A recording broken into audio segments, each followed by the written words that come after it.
I've had months where I've made thousands, and I've had months where I've lost thousands in my business. And I want to teach you exactly what's created those differences so that way you don't have to go through the same struggle of random unprofitable months due to something that's easily fixable. And it's not a random system that you've probably already heard of before. Instead, it's just a few things that if you can really master those, you're going to be able to change. So, over today, I really put the pieces together and realized the only thing stopping you from scaling your business further, it's not strategy. It's not making more content, and it's not getting better at sales. It's just having work as your priority over everything else. That's it. Now, I do want to get into how to do that and how to do it in a way that doesn't feel stressful with resistance and pressure. However, let me tell you why this is in the first place. If you want to be an excellent runner, but every time you go to sit down, write up a plan to run and actually go on your run, you feel this resistance, and on top of that, you actually secretly want to do something else instead. Like you actually want to train to play basketball or some other sport. You're not going to be the best runner. Like, let's just be honest. It's somebody else who's prioritized their business more is going to make more money than you. It's because they're more dedicated and they've prioritized their business a lot more. Now, it's up to you and the lifestyle you want to live. How do you want to live? What do you want to do? Because if you want to achieve a certain lifestyle, be able to do that quickly, there's certain things you're going to have to sacrifice. So you have to draw the line in the sand and understand yourself. And that comes from one, preparation. So reflect, journal, and do whatever is necessary to understand yourself and the stories you've been telling yourself about the situations you've been in.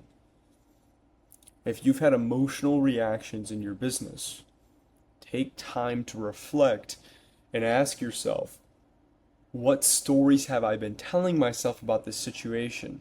And do these empower me to grow? Or do they create an inability for me to improve? How you can define that is simply by looking at who do I need to be?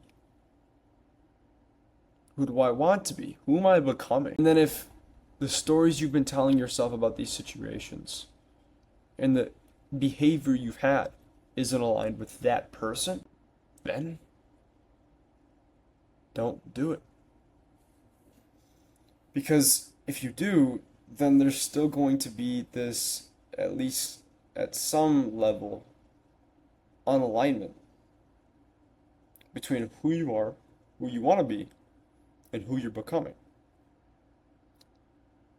Meaning that when there's that unalignment, you're going to keep telling yourself you want to be this person and you need to be this person, but then you're not going to be that person, regardless of what you try to do. The next thing you have to do is actually execute.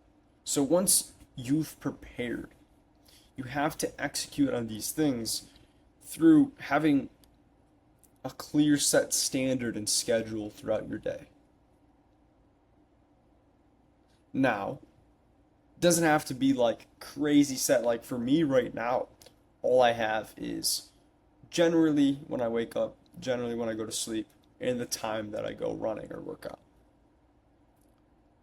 With that being said, is I also have clear structure for the actions I'm supposed to do and how much I'm supposed to do them. I know how to deliver the right way for my clients, and I have systems built around these things. So what you have to do is put yourself in a place where it makes it easy to be efficient and be productive, and don't have negative emotional reactions when you're not. Instead, just look at what can I do better and then improve on that. So instead of getting caught up in a cycle of negative emotion and thought, put yourself in the position where it's easy to continue to act. So once you've defined your priorities, reflected on who you were in the stories you've been telling yourself, defined who you need to become and aligned yourself with them through your action in your day, all you have to do is ask yourself, like, what are you willing to sacrifice to get to where you want to be? And I don't know what that is for you. I know what it is kind of for me. It's still something, of course, you're always figuring out through your experience. You just have to figure out, what is that for you if you really want to win. If you want help figuring out how to implement this information so that way you can actually scale your business and stop being stuck around a few $1,000s a month, then click the top link in the description. You can apply to get access to my free private community where I'll help you and the other people in there will help you get a clear understanding on how to implement this information, meaning you don't have to implement unprofitable, weird, complicated systems that other gurus try to sell you on, meaning there won't be pressure, stress, or resistance when actually getting work done.